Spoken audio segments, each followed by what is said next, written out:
Welcome to Top Tier Wrestling, your ultimate destination for all things AEW and WWE.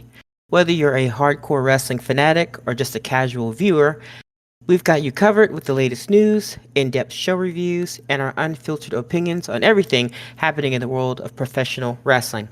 Join us as we dive into the high octane action, dramatic storylines, and backstage buzz of AEW and WWE. Get ready to step into the ring with us and stay on top of the wrestling world. This is Top Tier Wrestling.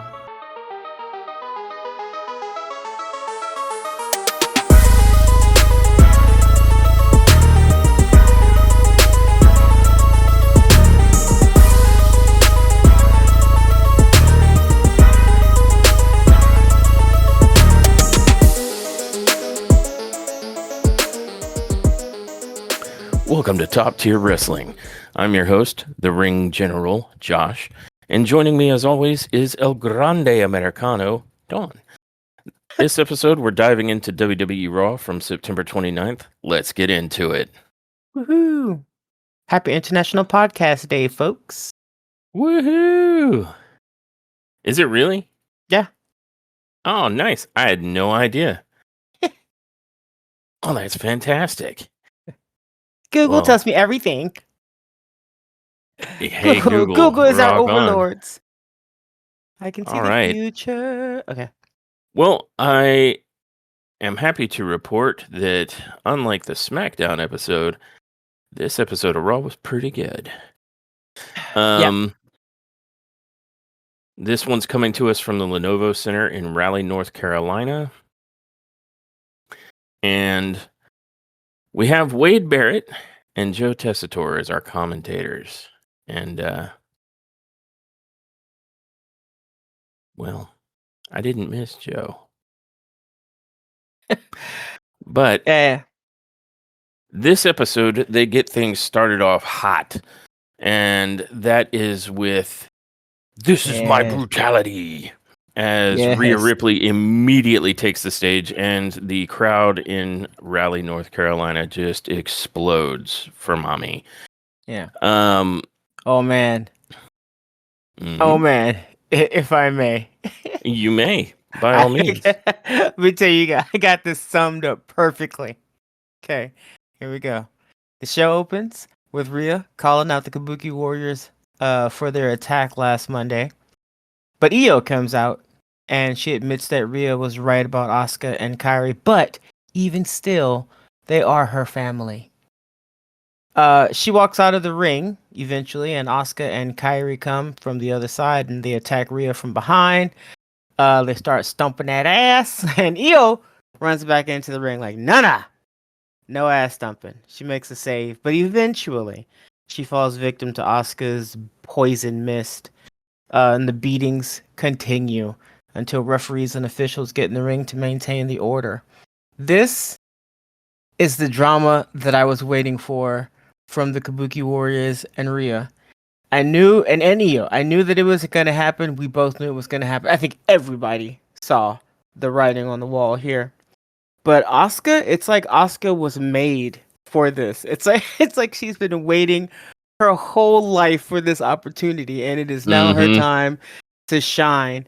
And I am so here for it. Kairi's playing her role perfectly. She's like, I don't know what's happening, but I'm just trying to keep the family together, man. And Yep. This is really good. Fantastic opening. Gone full abusive family member, and Kairi's like the peacemaker that just wants to keep everybody, keep it together. Because between the ass whooping and Io Sky leaving, Asuka appeared on the Titantron for a brief bit, basically saying that Io we can forgive, but it's too late for Rhea Ripley. And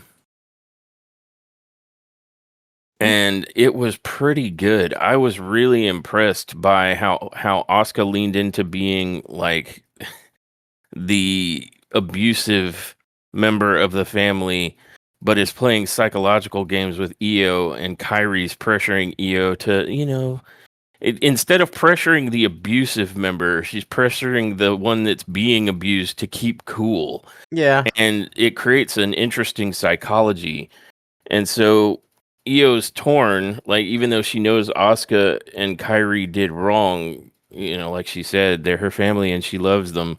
So this was a pretty great segment. Like they've really turned this, the Kabuki Warriors kind of going heel thing into a pretty cool storyline. Like this was a great way to start the show. Yeah. Also, basically bullying the so-called or the alleged weaker member of the faction, bullying them into submission, or bullying them to be a bully themselves. Brilliant. Fantastic. Yeah. So yeah. Loved it. Fantastic opening. Yeah, it Hey, was good stuff. which led us, folks, right into a fantastic match. Indeed. First match of the night. The defense of the WWE Intercontinental Championship. Dominic Mysterio not so much with the Judgment Day. They come out with him, but they leave pretty quickly after versus Rusev. Ugh. And I don't know about you, but I was like, well, how in the hell is Dom going to pull this one off? Not only is Judgment Day not there, and it's not because they were banned from ringside or anything, but they more or less feel that Dom needs to handle this one on his own because, After the he just prior does because week. he's in a faction where they keep coming up with reasons why the faction shouldn't help him. Although in the previous week, JD McDonough did attempt to help him and he kind of left him to the wolves. So this seems like it's proper comeuppance for Dom. Yeah.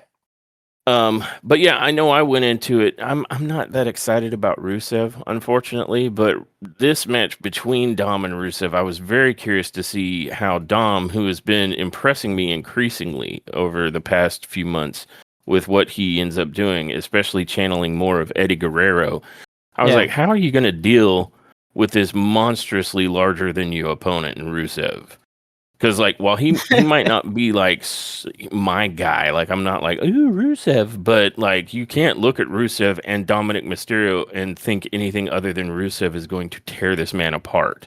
And I was surprised. I was surprised at how well Dominic actually put on the match.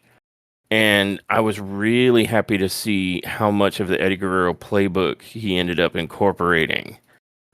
So for me, this actually was a surprisingly good match. I was really pleased with it. What were your thoughts?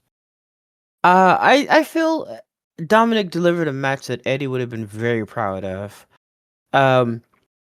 But I didn't think Rusev was gonna pull out a win here, but the match itself was very good. Now, I don't have a lot to say per se about the match, but I do have something to say about Rusev. I'm not sold on that dude, and it's because, and I heard you say that unfortunately you're not that big on Rusev. I'm not either. I don't feel it's an unfortunate thing. He hasn't done anything to make us impressed with him, I don't think. For me personally, I have issues with big men who use super kicks, high kicks, or drop kicks as finishers. I also have an even bigger issue with big men using submission holds as their finishers. This dude does both of those things.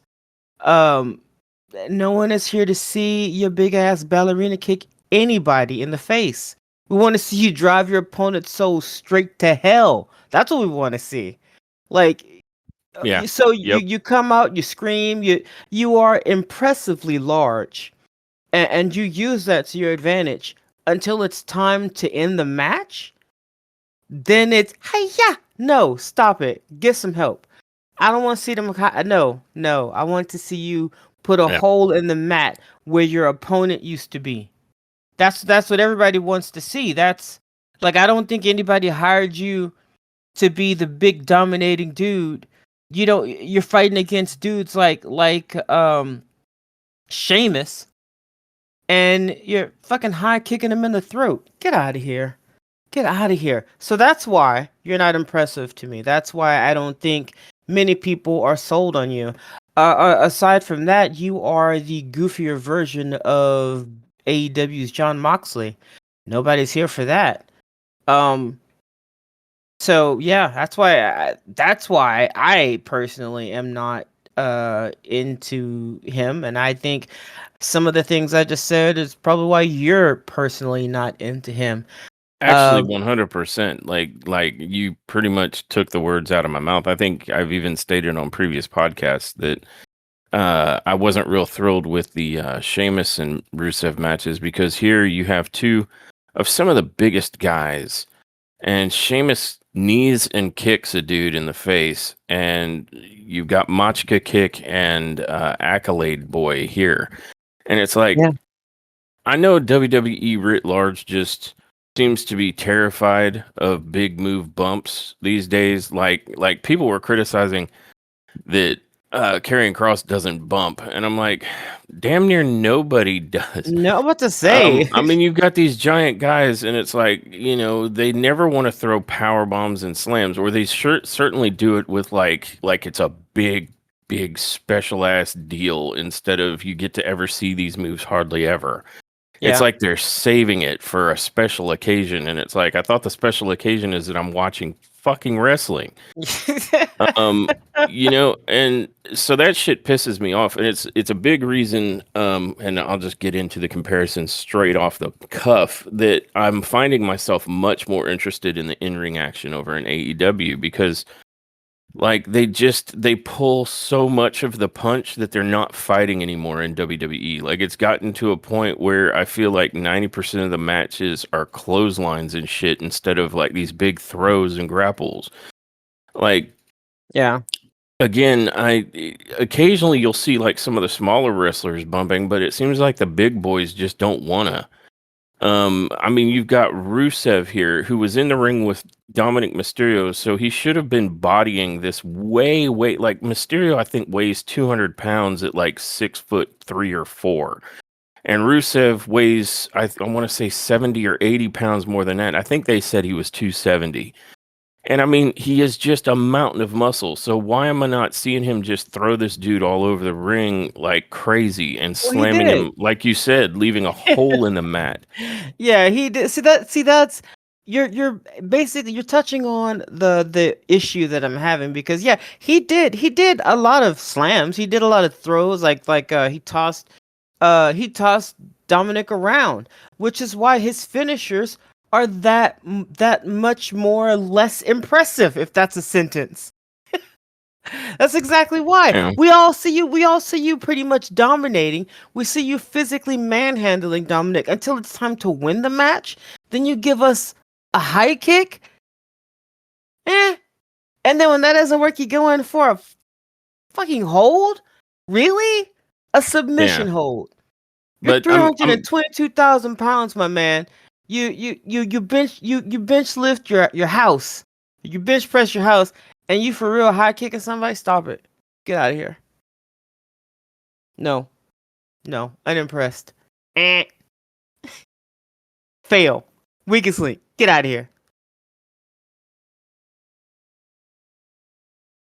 yeah.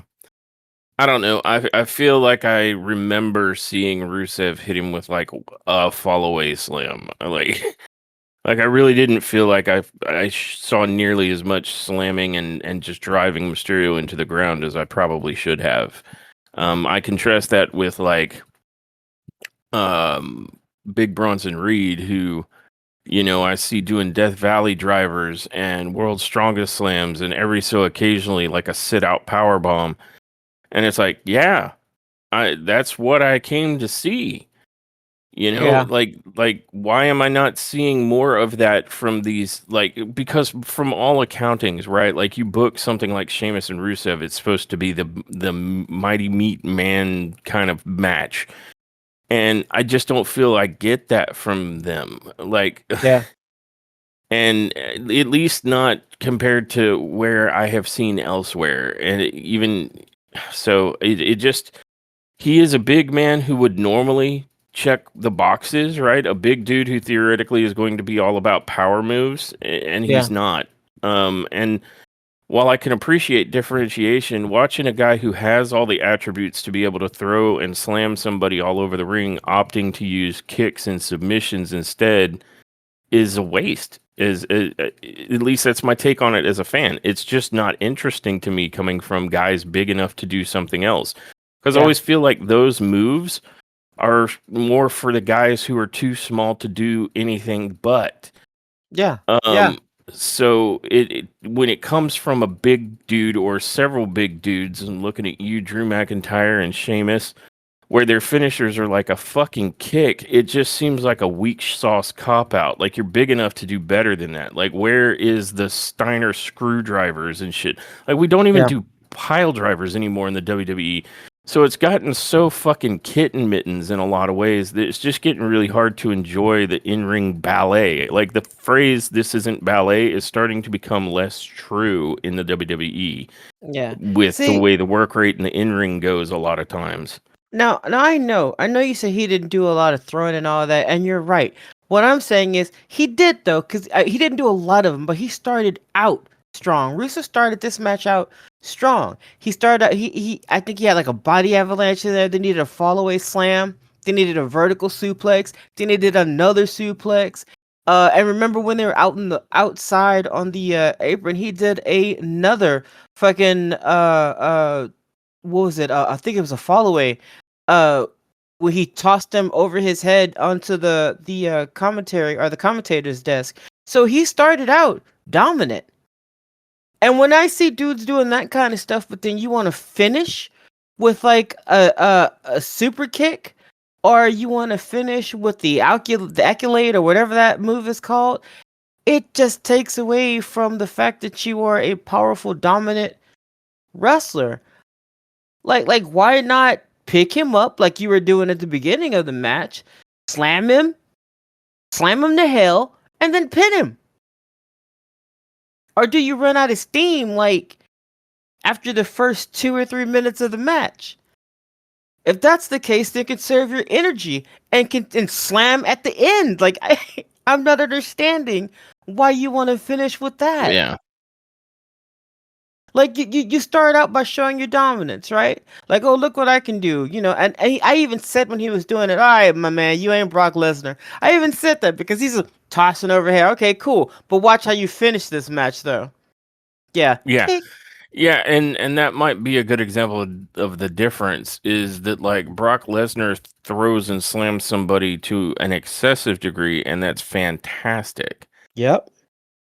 Like he destroys somebody. He's like, "Oh, one F5. No, we're gonna do 6 of them Yeah. and 25 German suplexes." You know what he doesn't do? He doesn't go in for a fucking hold, submission hold to win the Every so match. once in a while, he will. He'll sometimes finish the match with the oh, I'm blanking on the name of it, but it's basically a double or like an arm bar. Yeah, but I But I mean, mean, he I'm sure doesn't that's do that nearly as often as he'll F5 the life out of somebody and take them to Suplex City. I mean, even the Undertaker had the Hell's Gate, but he didn't use it all that often. Um, And I mean, that's what I'm saying I'm missing is like these iconic moves. Like, think about The Undertaker, and the things that are going to come to mind are the Tombstone Pile Driver, the Last Ride Power Bomb, and his Choke Slam. Think of Kane, and you'll pretty much exclusively think of the Choke Slam. These are moves that defined these guys, and I'm sorry, you're right. The Machka kick and the fucking accolade just aren't good. Like they're not impactful enough. no, You know, no, and not when you're it's 428 pounds. well, and the existence of the UFC where people are really throwing strikes and really submitting people out has never been more prevalent and associated with the WWE. So like we have no reason to pretend like we can't go see this really happen. Yeah, And so in a wrestling ring, I find those are even that much weaker when you contrast the two. Like, if we really want to see somebody get hit and knocked the fuck out, TKO and UFC are literally right there. Like, they are at your doorstep, WWE, saying, hey, we do this for real. And so trying to fake that shit in the ring just doesn't look that well. So what puts pro wrestling on a different level is the over the top slams and shit that you don't typically see in real fighting anywhere else.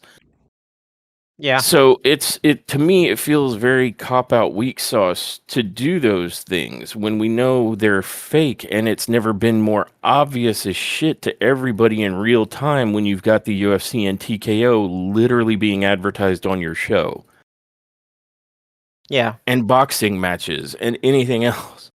So to me, it is an absolute waste of these gigantic, hyper strong, super tall heavyweights to have them do fucking technical wrestler and like lucha bullshit because they're big enough that they don't need to. Yeah. But I 100% agree with you on your assessment of why it's a combination of that. Like Rusev's wrestling style is just genuinely kind of boring to me, coupled with the goofiness and the fact that his character makes very little sense. So there's nothing really to latch on to. Yeah. No, I absolutely agree.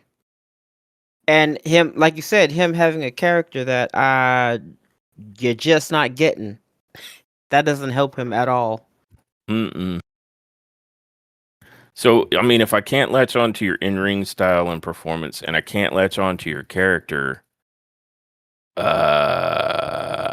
yeah, what's there?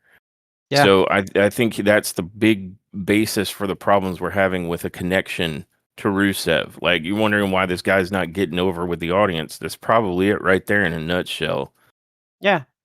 Well, I mean, he's incoherent. Like he's just rambling about being the protector of muscles or some shit. I don't know. He's going on like he's not for me. How about that? Yeah, the only thing I've garnered is that he's going to whoop the shit out of you for your own good or some crap like that. Like, Yeah, I mean, it's he's here to really, help really you not clear. become a better person or something by beating the stuffing out of you. That'll Yeah. learn you. Get better, But damn it. failings of Rusev notwithstanding, this actually was a good match, and Dominic Mysterio performed admirably. Did you want to mention the finish, or should I? Oh, go for it. Dominic Mysterio initially tries hitting Rusev. He rolls into the ring. He acts like he's going to take his belts and go home. And then Rusev intercepts him and throws him back into the ring. And he drops one of his two belts close to the ref so that the ref picks it up and goes to the corner. And while he's in that corner, he gets up with the other belt and attempts to hit Rusev in the back of the head. This pretty much just bounces off Rusev, and Rusev turns around and looks at him like, "You some bitch." And then he attempts to throw the second belt into Rusev's arms and flop. But the problem is that by the time he did that, the referee had turned around. So the ref walks over and is like, "What the hell are you doing? I saw the whole thing." And so he takes the belt, and the referee takes the belt and goes back over to the corner. So Dominic Mysterio then goes and grabs the ref from behind, looking like he's saying, help me, this monster's going to kill me," or something like that.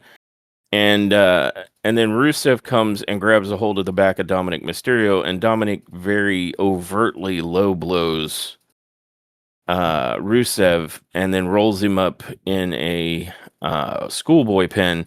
And the ref turns around and immediately counts it without questioning how Rusev fell to the ground holding his dick.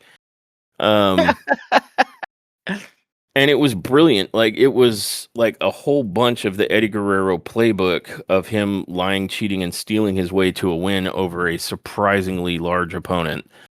Yeah. And that part was fantastic. Like, that was everything I wanted to see out of that match. Like, how is Mysterio going to lie, cheat, and win? And it is the same feeling I used to have with Eddie Guerrero. Like, how are you going to? And here's the thing. There are plenty of times that Guerrero could just straight beat a guy. Like, he didn't lie, cheat, and steal because that's all he knew how to do. Like, he was a damn good wrestler. But when he did lie, cheat, and steal, that shit was so creative and crazy. Yeah.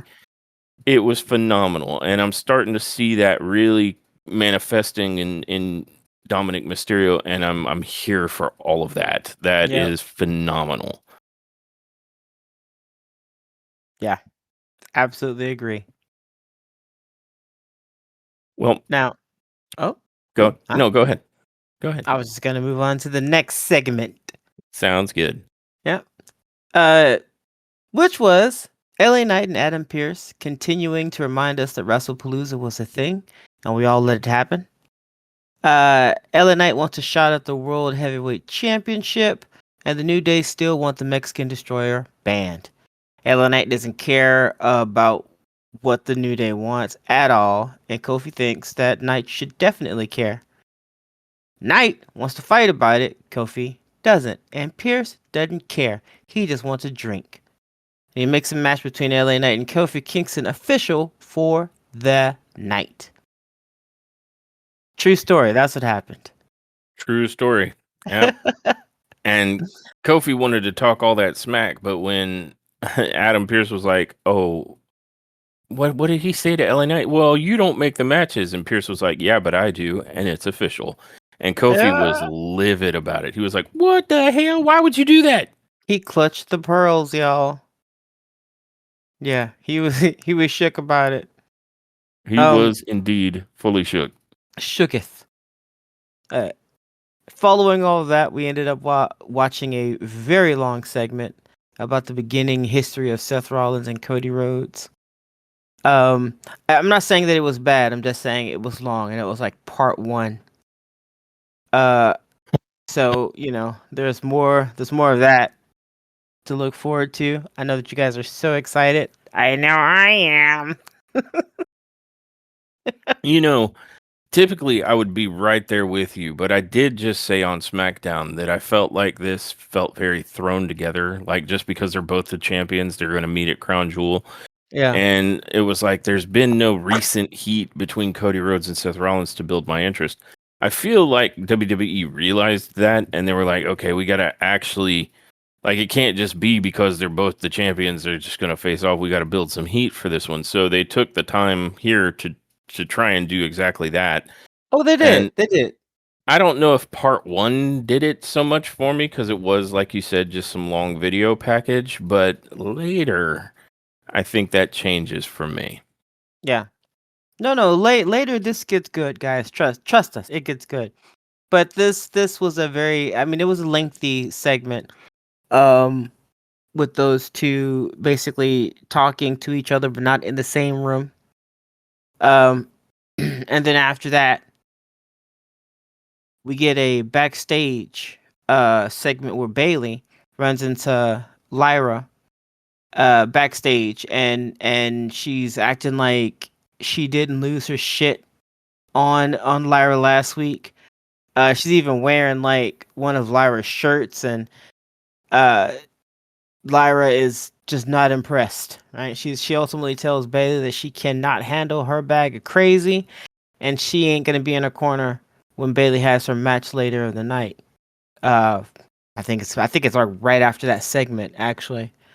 Because I think it Yep. was the second match. But I mean, it's essentially, like last week, Bailey just went off on Lyra in the ring again, and Lyra's like, "Yeah, man, I am."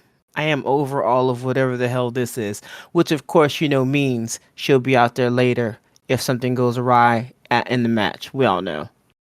Um, but after she tells her that she's not going to be there, that pretty much leads us into the second match of the night, which is Bailey versus Raquel. And Raquel has Roxy Perez with her. And now, Bailey is somewhat out of sorts coming out on her own. Like she keeps looking at the she keeps looking down the ramp, to see if maybe Lyra shows up. And I don't know what it is about Bailey, but she does a really good job of making you feel super bad for her when she's like uncomfortable or sad. You know what I mean? Or anxious or something. Like you're like, oh no. Like she does a really good job of that. Um, but Yeah. yeah, but eventually she gains her momentum briefly with Raquel before uh Raquel, with the help of her new treasure troll doll, Roxanne Perez, squashes it. Like I cannot stress enough, and I've said this before in a previous podcast, I'm sure, but I am so happy with the route they have taken with Raquel. Agreed. Like she is just so dominant. It's getting to the point where you don't question whether or not she can squash something. You know she's going to get in the ring and destroy. This is very smart because if they want to pit her against people like Rhea or Stephanie, or in many cases, or in some cases, Tiffany or Jade, whatever, it doesn't matter. If you want to put her against big, dominant female wrestlers, you gotta make her dominant. And they have done chef's kiss at that. I didn't think it was possible, honestly. But they've actually done a very good job at it. I hope they keep it up. Fingers crossed. Um, and the little treasure troll doll, Roxanne, she's doing amazing as well. I can't wait for Liv to come back though, so that drama can blow up. Um, Oh but yes, yes. cause you know it's gonna happen. But Raquel squashes Bailey, and after the match, Raquel and Roxanne go in for the attack on Bailey, but almost immediately they're confronted by Lyra, who comes in for the save. Eventually, though, the two get the better of Lyra until Bailey's third personality takes the wheel and clears the ring of the Judgment Day. She-Hulk. Yeah, she just fucking She-Hulks out.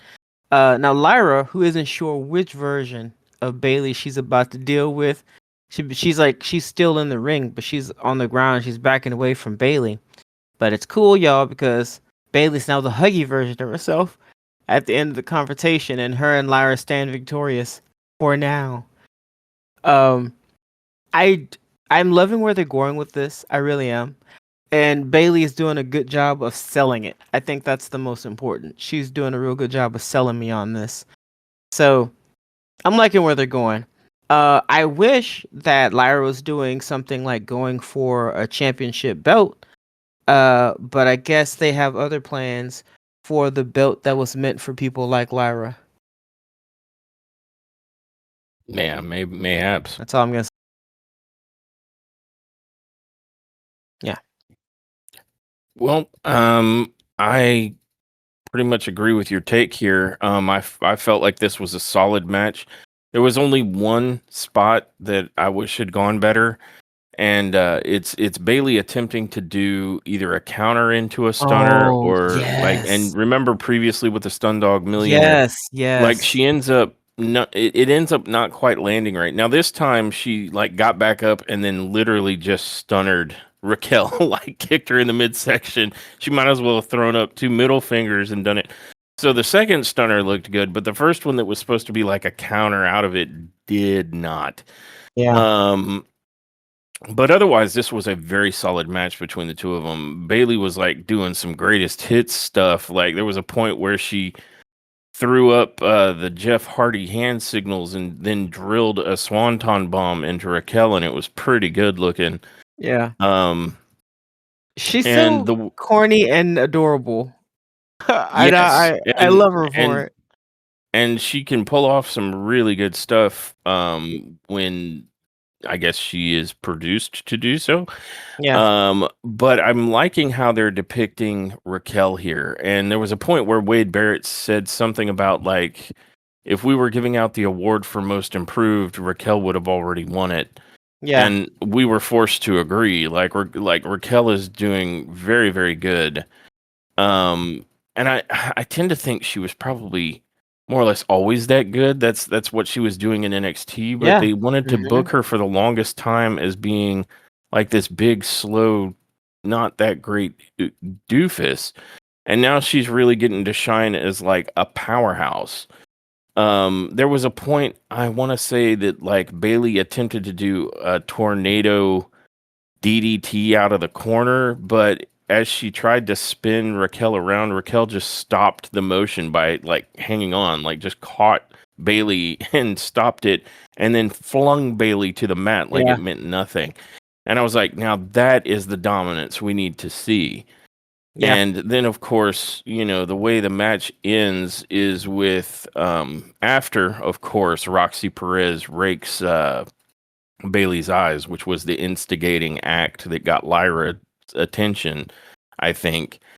Although she didn't actually come out until after the match when there was the beatdown, but it was a rake to the eyes of Bailey while she had Raquel in like a figure four that led to the figure four being broken, and Bailey's like, my eyes, and then Raquel just drills her with a Tejana bomb, and then pins her in extremely dominant fashion to win the match. And I love to see that. Like, that is the Raquel Rodriguez I have been wanting to see since she debuted on SmackDown, like, Yeah. what, 2 years ago. So I'm glad to see that she's finally showing up. This is the Raquel that got me excited back in the day, because she is a powerhouse and can do some ass kickery. And so it's good to see that come out. So she put on a really good match here with Bailey, and then you already described how it went down post match with the beatdown. I have to say, of Lyra and Bailey, and Bailey's like multiple personality thing going on. We had kind of predicted this kind of craziness. I'm waiting for it to turn into Bailey trying to get the belt off of Becky. I'm curious if that's the direction they're going to head. And then you'll end up with Lyra, who at this point is helping Bailey to win that belt off of Becky Lynch. And we will have come in a really weird and kooky circle. So I'm very interested to see how this develops between these two, Lyra and Bailey. Yeah. We shall see. But after that match, which was another good match, we see the Usos talking in the back. And Jimmy walks up to Jay, and Jay is getting hyped up for the upcoming match. And Jimmy mentions that, Jay kind of walked last week when Jimmy needed help to assist LA Knight. And Jay points out, why would we help LA Knight? That's getting us nowhere. He cost us the match at WrestlePalooza, and he reverses the question. He's like, why are you helping LA Knight? Jay says that he had made it clear he didn't want to help out LA Knight and didn't want Jimmy to help him out, and then Jay gets a little snippy with Jimmy here and says, he did what he had to do. He got the victory last week on LA Knight. That's mission accomplished. And maybe if Jimmy did more of that, or, Jay said if he did more of that, maybe he'd be world champion again. And that's something Jimmy doesn't get, which was a ding at the fact that Jimmy's never had, I think, even a singles title, let alone been world champion. But then he tries to quickly move past that, realizing, that what he said probably was a little sharp for Jimmy. And he says, they're going to go out there and handle their business with the Vision tonight.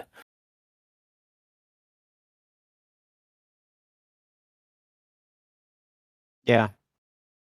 And then, then we are taken to a segment where we see Io Sky telling Kairi Sane to stay away because Kairi has approached her, and Io is sitting there with all blue-green spray in her face and on her body. And she's basically telling Kairi twice, just to get away from her. But Kairi is pleading that it's not too late and they could still be a family.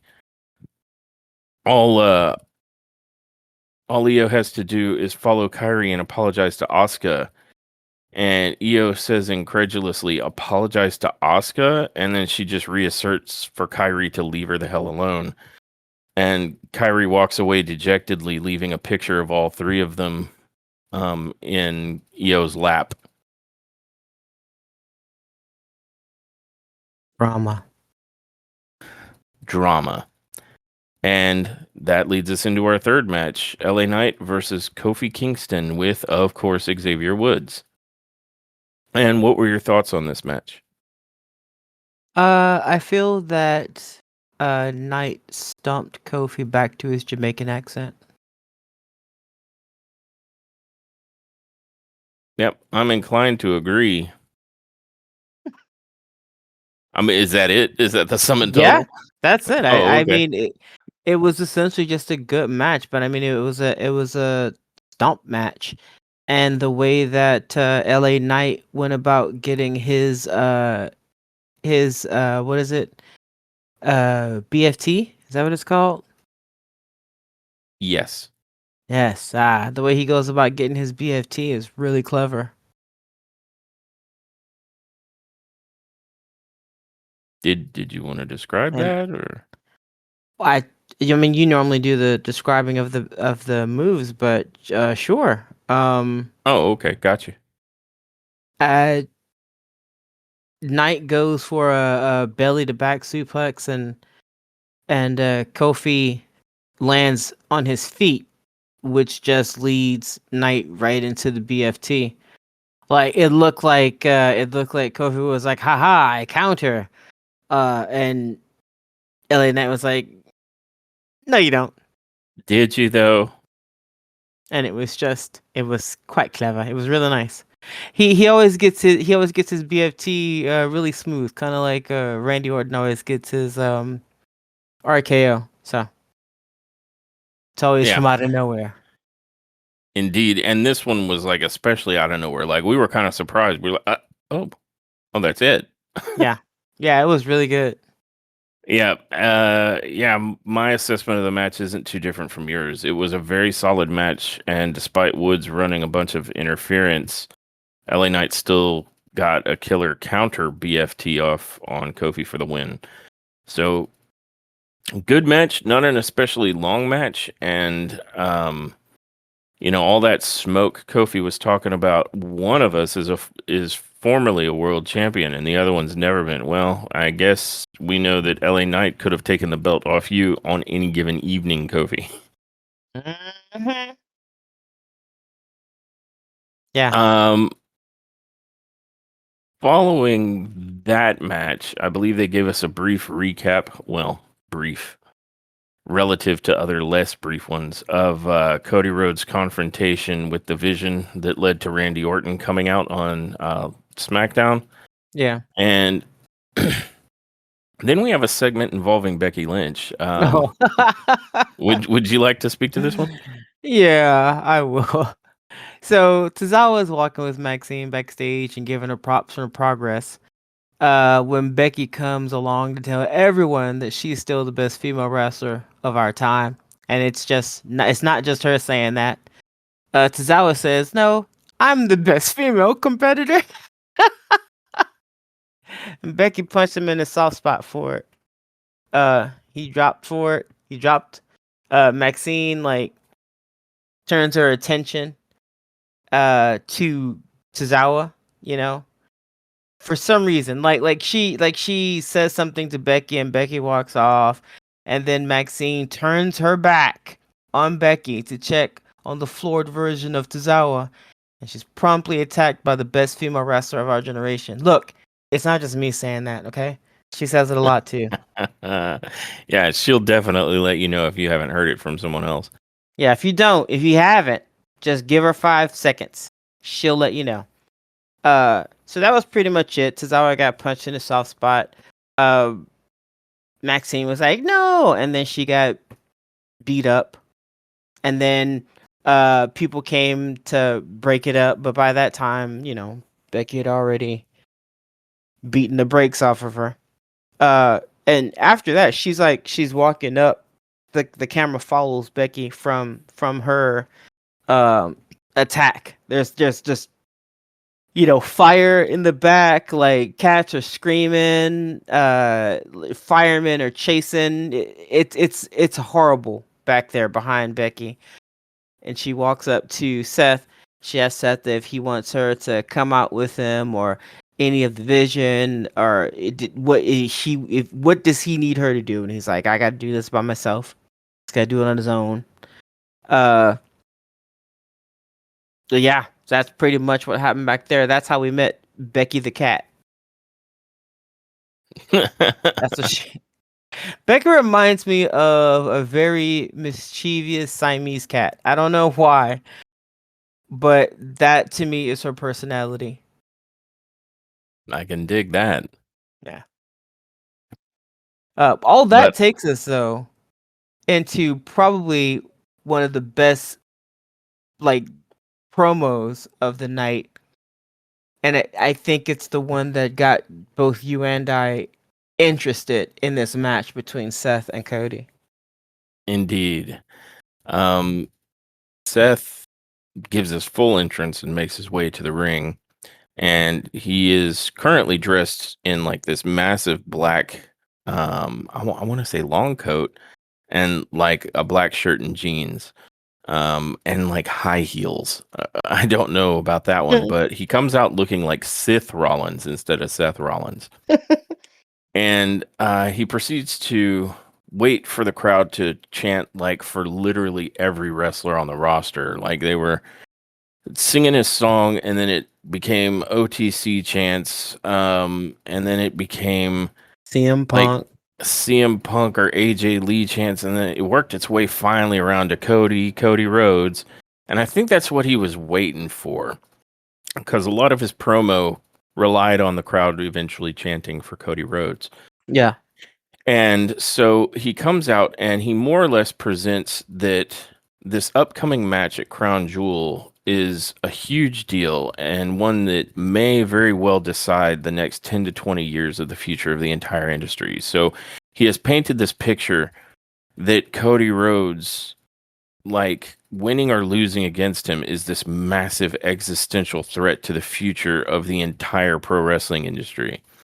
And in short order, immediately after he's done saying how Seth Rollins has sacrificed everything trying to rid the place of cancers like Roman Reigns and CM Punk, yet still the crowd chants for Cody. Then Cody Rhodes comes out again, full entrance, and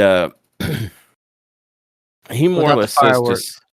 without the fireworks. That's right. There was no pyro. I don't think that was intentional. I think No. pyro just didn't fire. And he says, what are we talking about? The future of the industry seems a bit much. And he's challenging that this doesn't have to be this big existential threat that Seth is making it. Essentially, it could just be like, the undisputed champion versus the world heavyweight champion to just see who's best, to test one another. And he does then question who's actually in control of the vision. And Seth repeats several times that every decision goes through him. And Cody was like, even the one about Paul Heyman announcing Brock Lesnar? And he says, every decision runs through me. And Cody is basically saying, look, I'm trying here. Like, this is supposed to just be a contest. This is supposed to be fun. I'm even thinking back to, WrestleMania XL, where you were extending your hand to me. You were the shield for me. And I felt like every bit of the emotional guilt between us was lifted and amended. I thought you were my friend. And Seth is like, shut up. I was never your friend. We'll never be friends. You were just a means to an end. Yeah. And let me make one final thing clear here. You were the lesser of two evils, but you and I, we're never going to be friends. I'm never going to shake your hand, raise your hand, or call you the better man. I'm never going to call you my equal. It's not going to happen. But what I will do is I'll cleanse the timeline. At Crown Jewel, everything that happened before us is dead. And after Crown Jewel, I'm going to make a new history, one where I write the future, and there's only one person that will lead that vision, and that person is Seth freaking Rollins. And so my recounting of it does not do justice to the intensity that Seth Rollins delivered this last bit of his promo. Like Seth was on a I would like to win a daytime Emmy level with this one, Yeah. and it Yeah. really elevated this feud. Like exclusive. I'll give credit to Cody Rhodes for being on the opposite end of this, and I'm not taking anything away from Cody Rhodes, but Seth just went to another fucking level with his acting chops, and the pure intensity of this particular interaction absolutely set fire to this feud that was not there until this moment for me. Yeah. Yeah, I think it was the line of questioning and the lead up that Cody used, which was pretty good. I saw that's the credit I'm gonna give to Cody here. He had to be somewhat of the straight man. He had to be the man who was going to uh usher Seth into the place he needed to be to give this emotional response, and he did so immediately. So it was really good. It was really, really good. It was almost like Seth was fighting with a different version of himself for just a second when he was confronted with the "I thought we were friends" sentence. Um so yeah, that was really good. So I can't wait, because now what he did was he put emotional believability into the scenario where we already knew that he has been taking this particular position uh from a I'm the good guy standpoint. Like, he, as far as he's concerned, he's the good guy who is doing what's necessary. Not what's liked, not what's popular, but what's necessary. And Yeah. Yep. The he's ends he's justifies the means. yeah, so he's pushed by his desire and his faith, his belief in what he's doing. So he's not gonna be, he might not be the fan favorite. He might not be best friends with people in the back, but he will be in control and things will be right. So, and he feels like he's taking this from that standpoint. So when he's confronted with something like "I thought we were friends," he probably immediately wants to say, yeah, of course we're friends. But then the person who he has to be takes over and says, not only do I have to crush this part of myself, but I have to crush the belief or the hope that he may have that we're going to be on equal ground. We can't be on equal ground because I have to be the person who is making the decisions here. I have to be the person in charge, because if no one is in charge, anarchy, chaos, dogs and cats sleeping together. So I have to be in control of this. Nobody else has the mental capacity. No one else has the cognitive capacity, if you will, to do this. I got to do it. Nobody else. Yeah. Precisely so. Not just that no one would be in charge, but that he trusts that no one else could do what needs No to one else. be done. Yeah. Yeah. So yeah, all of that is just it was good. It was real good. Yeah, and it really solidified the character that Seth Rollins is portraying here as someone who believes in a very specific vision, has watched how things have failed, and believes he is the only one who sees what needs to be done, and is the only one with the capability and who can be trusted, by way of his motives, to actually pull it off. He's Yeah. watched Roman Reigns, you know, wreck the industry. He's seen all of these things happen. He's seen people go and form other companies that threatens, the WWE homeland. Yeah. So he's like, there's no way that Cody, who he views as a traitor, can be the quarterback for the WWE, the guy who wanted to tear the place down. Yeah. Um, and not only do we see that he believes it, but he sells us on it. Like, Seth fucking took it to another level here. I mean, it was unbelievably good performance by Seth freaking Rollins. Yeah. And after that really intense promo it really did the job. Like he suddenly has made me think that this is somehow the most important match to take place at Crown Jewel. So well done. Yeah.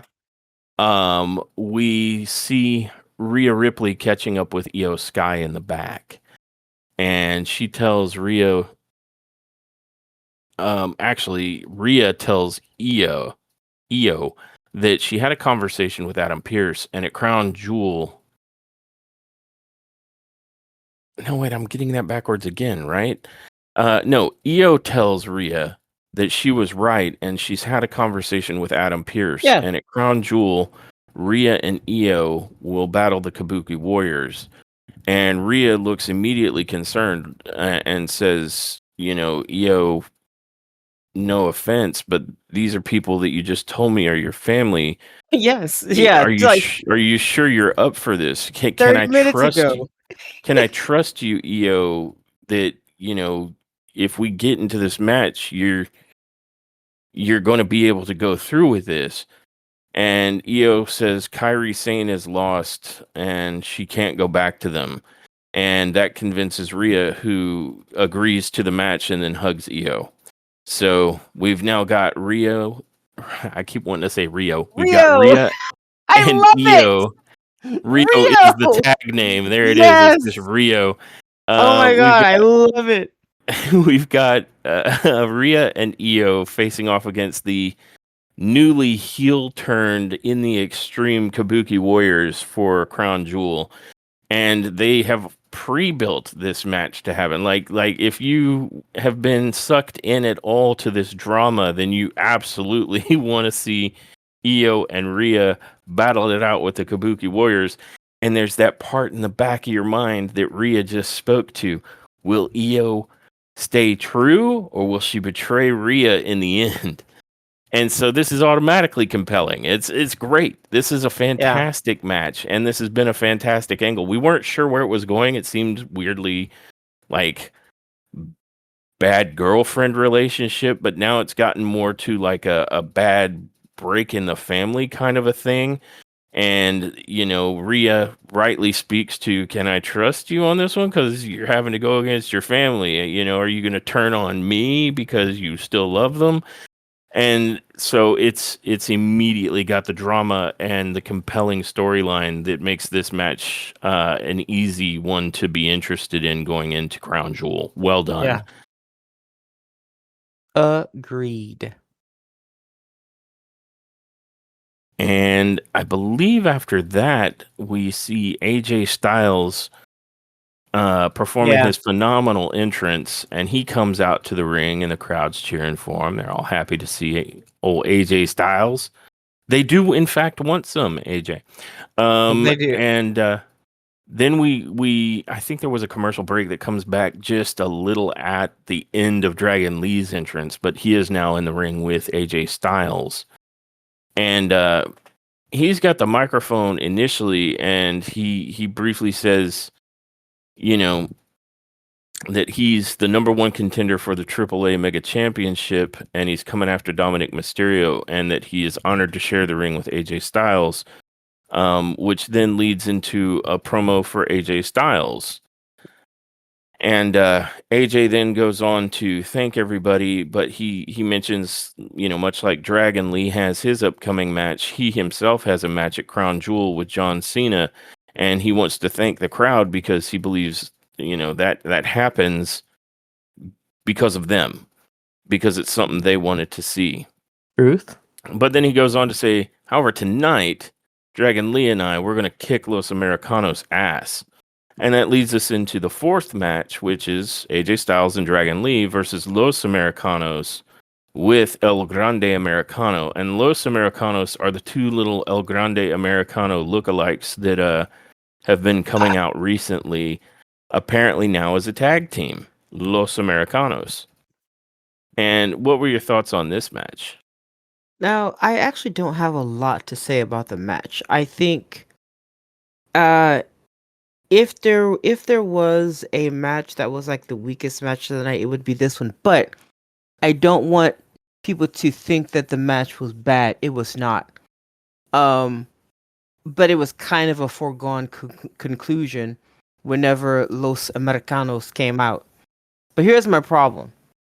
I do want to talk about this. It's not that I'm over El Grande Americano. I am not. Okay? But WWE always does shit like this. They have something that's supposed to be niche, right? Something people will see very little of, and then they just take the mystique, the comedy, like they just take it out of it.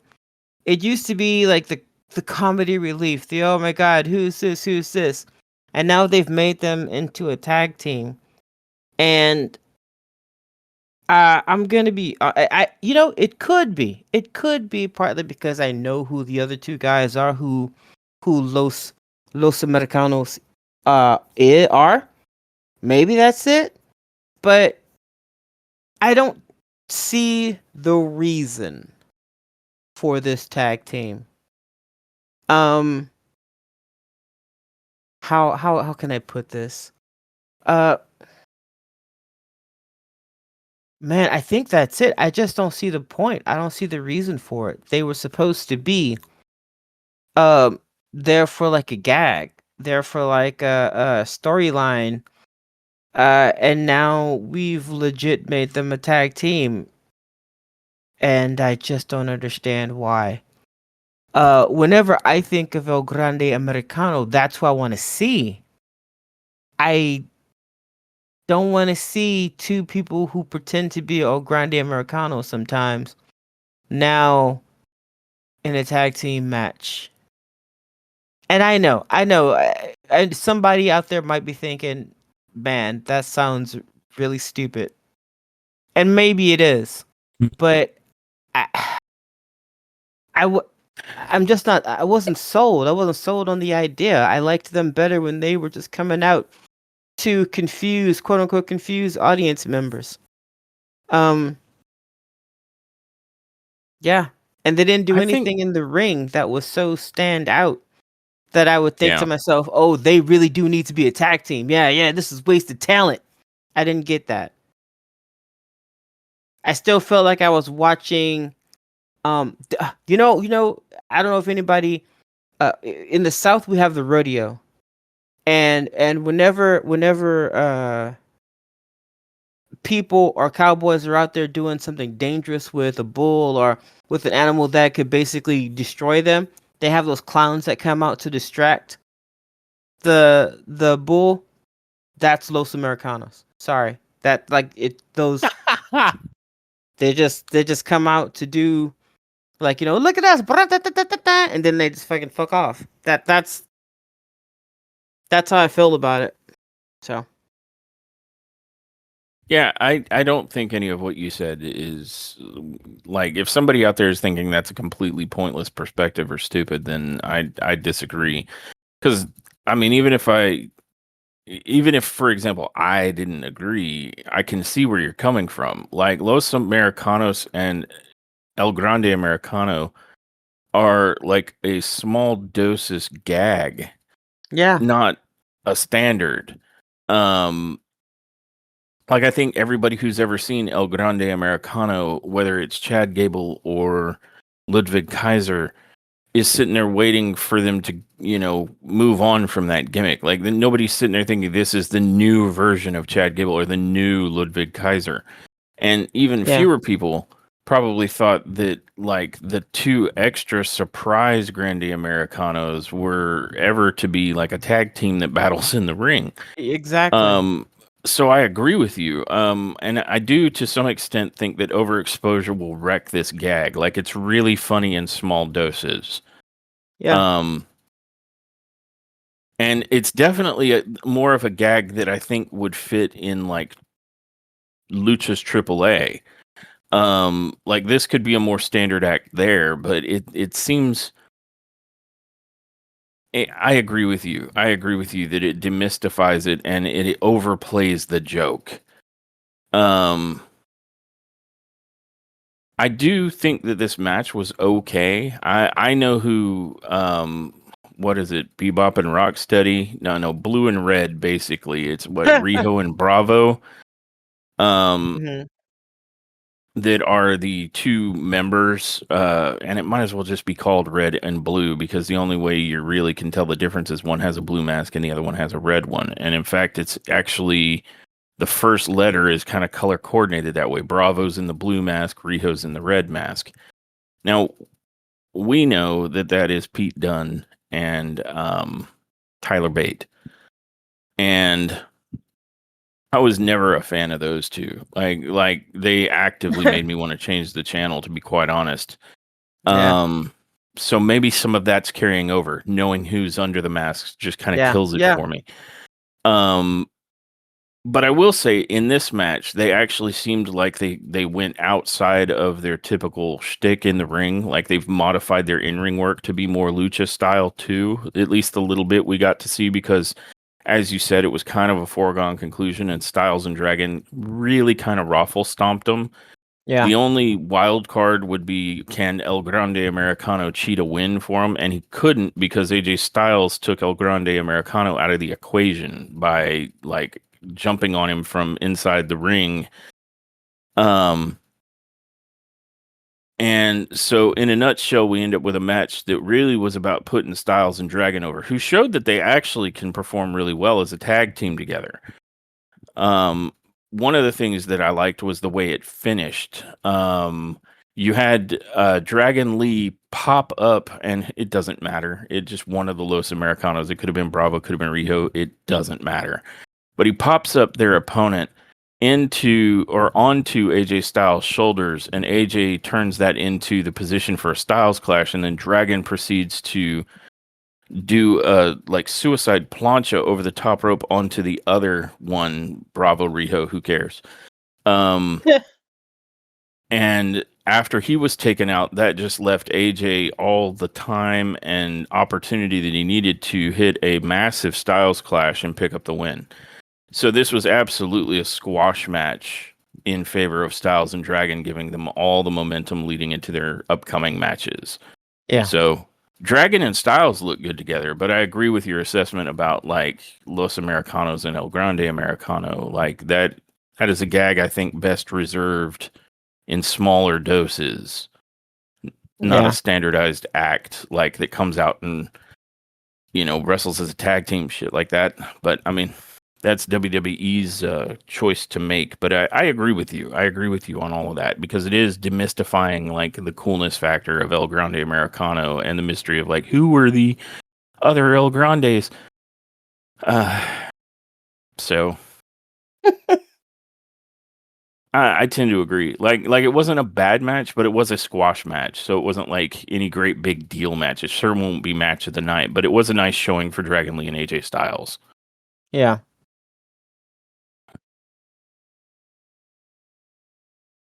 And after that, we get some promotional stuff, but we do end up with a promo with Jackie Redmond having a backstage interview with Stephanie Vaquer. And she talks about how she's excited about Crown Jewel and facing Tiffany Stratton. And of course, as they are wont to always say these days, like there's so much respect for everybody, it's making me a little nauseous. Stephanie's like, I respect Tiffany, but she's going to learn why La Primera is unstoppable. And she says she's going to become the Crown Jewel champion. And Tiffany Stratton, a SmackDown superstar, just happened to be like 1 millimeter out of frame and jumps in and says, I also respect you, Stephanie. They're respecting the fuck out of each other, apparently. Yeah. But she's taken out legends, and the best women's division has had the women's division has had to offer this entire year. If that's the case, just to deviate for a second here, I saw an infomatic like post. It sort of showed who Tiffany has defended against. And she's defended against Nia Jax 5 times and Jade Cargill like 3, and has only had 3 other opponents that she ever fought once. So like not a huge like that's the entire division, like. So already I'm like, Cap, you've mostly fought with Nia Jax. Like seeing that that information really reinforced what I had asserted, which is you only can seem to wrestle well or have good matches with Nia Jax. And if you're like, well, I wrestled Jade 3 times, which one of those was a good match? Which one was one where you didn't fly out of the ring and break your head, which is why you didn't have a match at WrestlePalooza? Not that I think we missed anything there. So again, you only have good matches with Nia Jax. And you happen to be unfortunately involved in the travesty that was the main event of SmackDown. So yeah, not really some good talking points for Miss Stratton here. But she says she's been the women's champion for 268 boring as fuck days. And she's not going to let somebody who's been on top for only 2 weeks change their story. I don't know, Tiffany. Someone who's only been on top for 2 weeks has already been cooler and better in promo packages, you know, waiting for her first major defense at Crown Jewel. So I think Vakur is going to kick the fuck out of you, or at least she damn well better. Yeah. But she finishes off by saying they're both flying to Australia.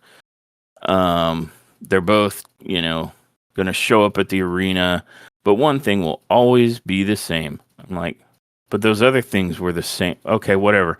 This will always be Tiffy time. And Stephanie finishes it off maintaining her short and sweet and ice cold, cool demeanor, saying Tiffy's time will be over. And Tiffany, always needing to get the last but not the best word, says La Primera will have to get used to being second place. So, I don't know. I'm sure that was a competent enough promo. Like it was short enough that Tiffany couldn't fuck it up too bad. But I am so, disillusioned with Tiffany Stratton as a champion or as a performer at this point that I root for no one or for really literally anyone to defeat her.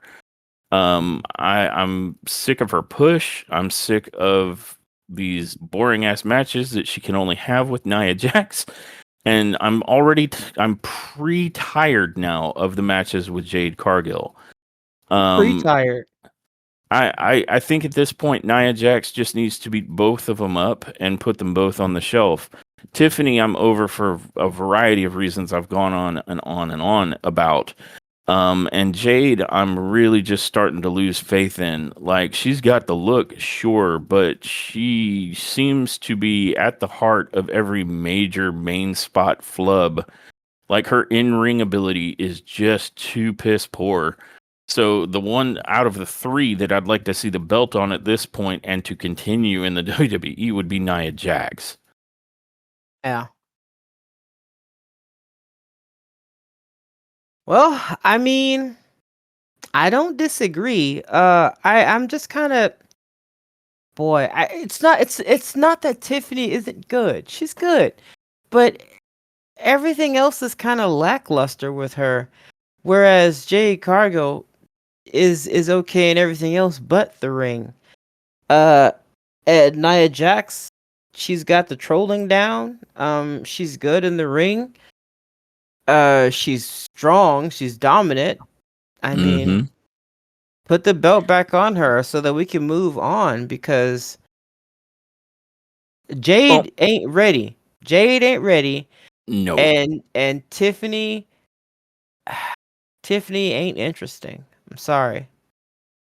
Let me try to be charitable here because I think I've been pretty rough, but that's because my disappointment is pretty big. Your disappointment is immeasurable. Yeah, but my day isn't ruined because fuck them. But let me try and be a little positive here. All right, here's some positivity. If I'm being optimistic, I would absolutely love for Tiffany and Jade to rise to the occasions in which they have found themselves. I don't think Tiffany has risen to the occasion of being a good world champion for the women's division.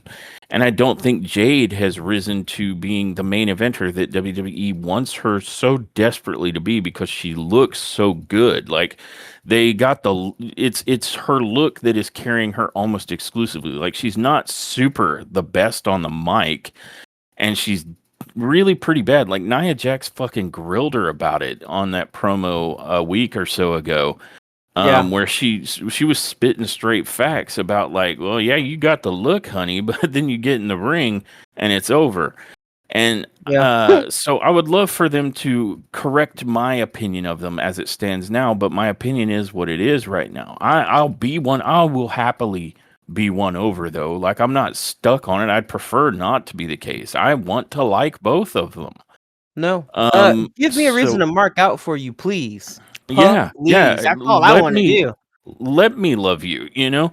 So I'll be the first one to be like all about some Tiffany or some Jade when they are actually delivering on what the position they're in requires. Yeah. And for Tiffany, she's just going to have to tighten it up. Part of Tiffany's she did screw it up pretty bad with the Charlotte Flair stuff. Like that was pretty bad, and she seems to crumble under pressure, like when she has to do some long promos or stuff like that. So get better at your promos. And then I think the other half of it might just be booking. Like some of it is just WWE booking you to only wrestle like the same two people 1,000 times. And I Yeah. don't know why they're doing that. Is it your fault? Is it their lack of creativity? I don't know, but fix it. Um and then you've got Jade, who is okay on the mic. She's phenomenal with her look, but she's turning out to be like the Ultimate Warrior, who was also phenomenal with his look, okay on the mic, and couldn't wrestle for shit. So you're the female Ultimate Warrior, and not in all the good ways. So Yeah. just get better in the motherfucking ring. And then we turn our attention to Nia Jax. And I would like to raise an unpopular defense for Nia Jax. There may have been some truth back in the day that Nia Jax may have caused some injuries and been, a problem. I don't think that's pervasive still to this day. And I know a lot of people are going to be like, well, she just rammed Jade into the damn stairs super hard. I think she hit the spot that they were supposed to hit, and Jade got cut worse than they were anticipating. She was meant to get opened up, but probably not as opened up as she ended up being. But Nia Jax, since her return, has been excellent in the ring. People have fucked up around her, but I haven't seen it be her fault. Like the infamous Nia Karana, I think part of that is because Bayley just couldn't hold her in position. So I haven't seen this massive lack of ability in the ring from Nia Jax. If anything, I've seen improvement. I've also seen her improving her physique, the thing that I'm sure she has been made aware of by literally everyone Oh is God, I'm holding her sure. back. And the last promo I saw Nia Jax cut was like ice cold. Like she has it. And if she keeps working at it and doing like she's doing, she's going to be it. Nia Jax has actually won me over because I used to not like her. So there is hope for Tiffany and for Jade and for anybody else who I'm criticizing. You get rid of my reason for the critique and suddenly I'm your biggest fan. That's how it works. I don't have a hate boner for anybody, save maybe CM Punk in the industry. And I can even stop and give CM Punk credit where credit is due. So trust, let us love you, fix what's broken, and we will mark out for you. I certainly will, and I believe you will too. Yeah.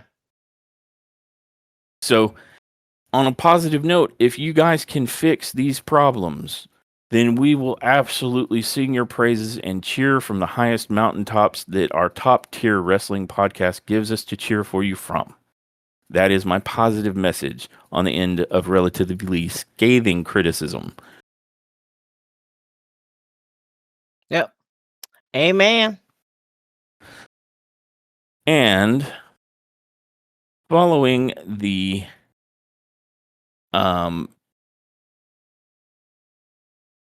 backstage segment with La Primera and Tiffany Stratton, we see that Paul Heyman is talking to Seth Rollins in the back, and he's asking if he's okay.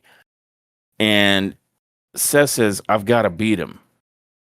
Now, he doesn't necessarily say, I've got to beat Cody. That's inferred.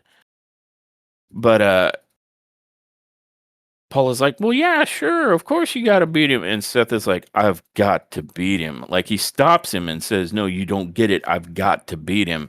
And that leaves Paul and the rest of the Vision kind of like, yeah, okay, crazy leader of the Vision, what? Go get him. And that that leads us into the Vision making their entrance for the main event, which is a tornado tag team match against the Vision and the Usos. And what were your thoughts on this main event match? I thought that it was pretty high energy. I honestly thought that we were gonna get a little drama from Jimmy and Jay,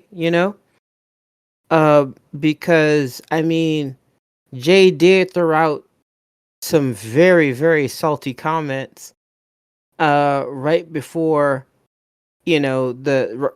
technically, in storyline fashion, pretty much right before they were supposed to go out and have their match. Like time pauses after their conversation, then it's time for the match. So I thought that we were gonna get some, some snarkiness, from Jimmy. I don't think anybody's gonna be going heel per se. I mean, probably as much as Roman has gone heel because people still cheer for him. They love the shit out of him. So I think that might be the extent. But I thought most of the drama was gonna come from them, but it didn't. If there was some drama that was supposed to be discussed between the two, Bronson and Braun Breaker and oh my god, Bronson Reed. Breaker and Reed. Yeah. These Brock Brown. Look, both of you. You know who you pointing at you. Both of you right now. The Burks, yeah. But the Burks made sure that their attention was solely focused on them. I don't know if they're trying to separate slowly the Vision from Seth. I'm not sure what they're doing, but these two gentlemen, I can't say that these two gentlemen are definitely making names for themselves. Maybe Seth is stepping out of the picture so we focus more on them. In which case, I'm okay with that. Sorta. But they like everybody in this match looked good. But I think it was more for the storyline that this match existed because it got really, really good there at the end. Real good. And I don't know if you want me to say anything about it. No, please say whatever you feel. Okay. Well, towards the end of the match, there gets what was it? I'm trying to remember what it was that got, because it was looking like they were about to lose, like the Usos were about to. It was looking bleak because you had Breaker double stacking Jimmy on top of Jay for Bronson to tsunami the life out of. Yeah, which would have sucked ass for all parties involved, just so you guys know. But right as the jump's about to happen, Reigns' music hits, like Roman's music hits, and the audience explodes. I mean, if there was a pop that night, people were deaf. That's how loud these people got. Like, it was immediate. Yeah. And it was for a second there, I kept going, he's not here. He's not here because we're looking down the ramp and we don't see anybody. Like, he's not here. He's not here. And they go back to the ring and the Vision, they're standing there like, And I'm like, they teased us. They teased us with his music playing just long enough to go. Is he really here, or is it Sami Zayn in the back cueing the music? I mean, what is he here? I'm like, he's not here. Sure enough, my man was there. He comes out and the audience re-explodes. There was a small explosion, and then they saw him, and then there was a new explosion. Yeah, they're gonna Uh, need a new roof at the arena. yeah, he comes out with the chair, because he has something to say with metal, and he comes out and he pretty much, uh, he gets into the ring, and I remember this because, oh God, Breaker, um, he runs at Roman, and Roman's on the leaning up against the rope there, the middle rope, and basically just yeets his ass, just yeets Breaker right the fuck out the ring. Yep, massive back body drop just over the top rope and out. And then of course he goes to the obsession that he now has, which is Bronson Reed, Big Bronson Reed, and chairs him right in the gut, and then just beats the life out of him with the chair. Um, Yeah, he was tuning them up. There's none of this like only hit you once with the chair shit going on here. no, no. Multiple chair shots to Bronson, and then I think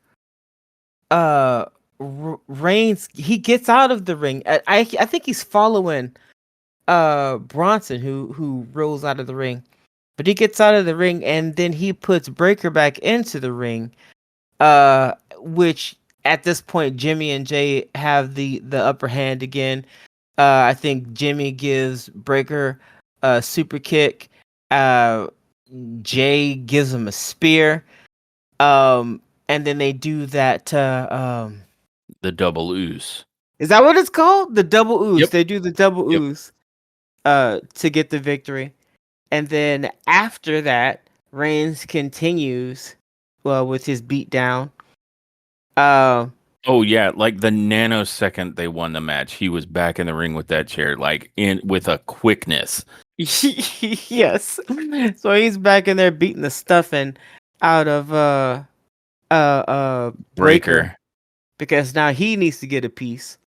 And the camera is focused on Reigns and Jay, and in the middle, like in the back there, leaning up against the ropes, is Jimmy, and we see Reigns and Jay just conversing with each other, basically going along the sentiment of fuck everybody, smash them all. You know, of course I love to smash them all, but like Yep. they're basically doing like the say like smash them all. It's like, fuck this, fuck that.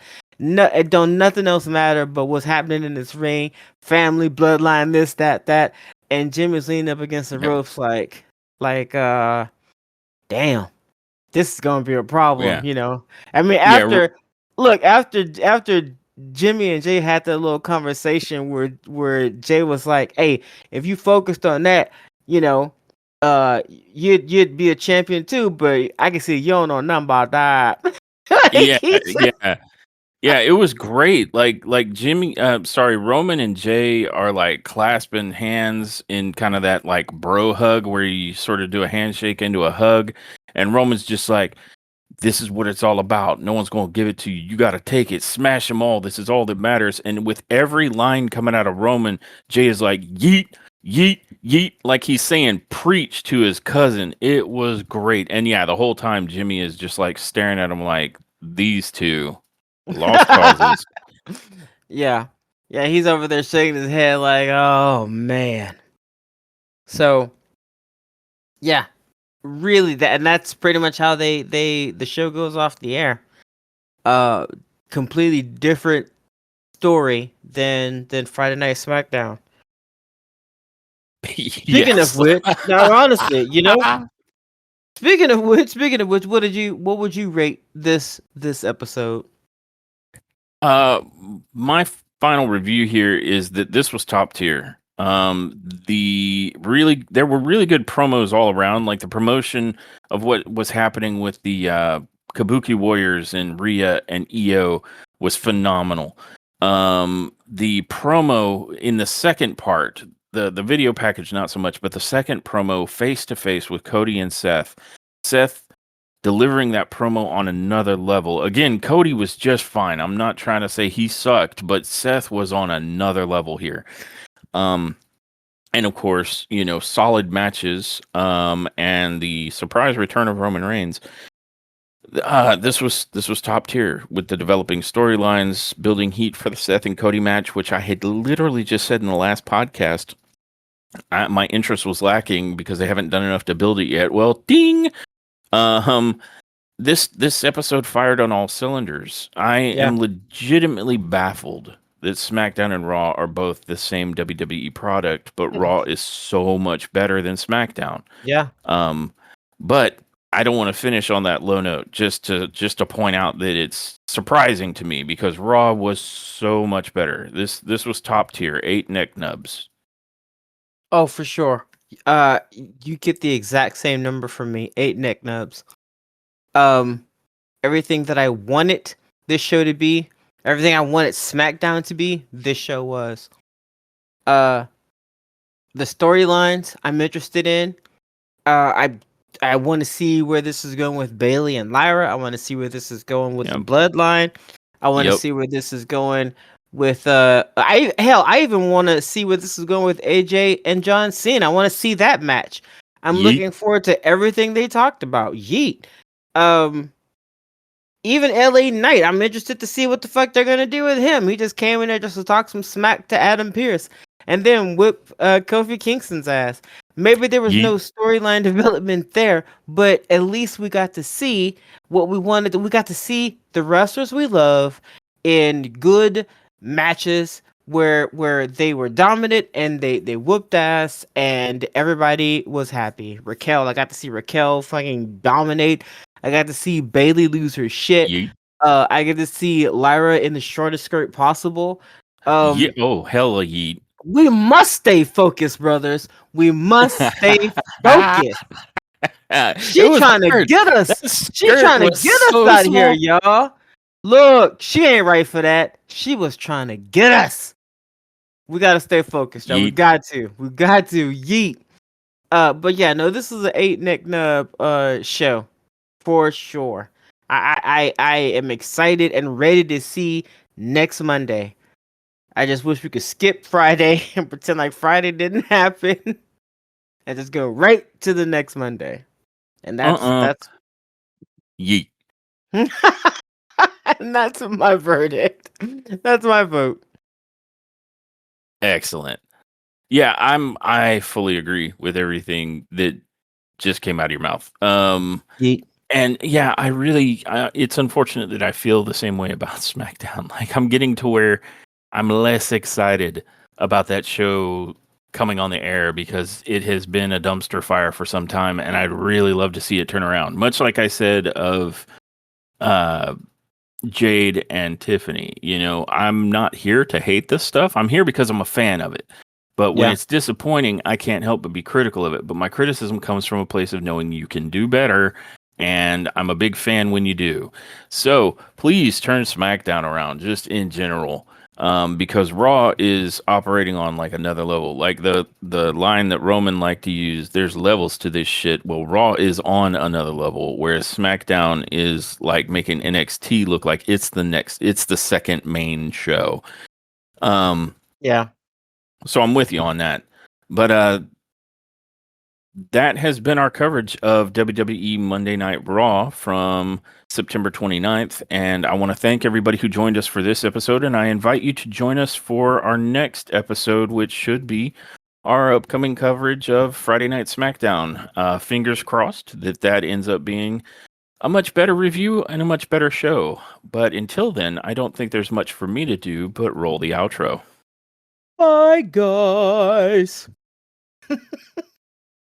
Thanks for tuning in to this episode of Top Tier Wrestling. We hope you enjoyed our deep dive into the latest AEW and WWE news and shows.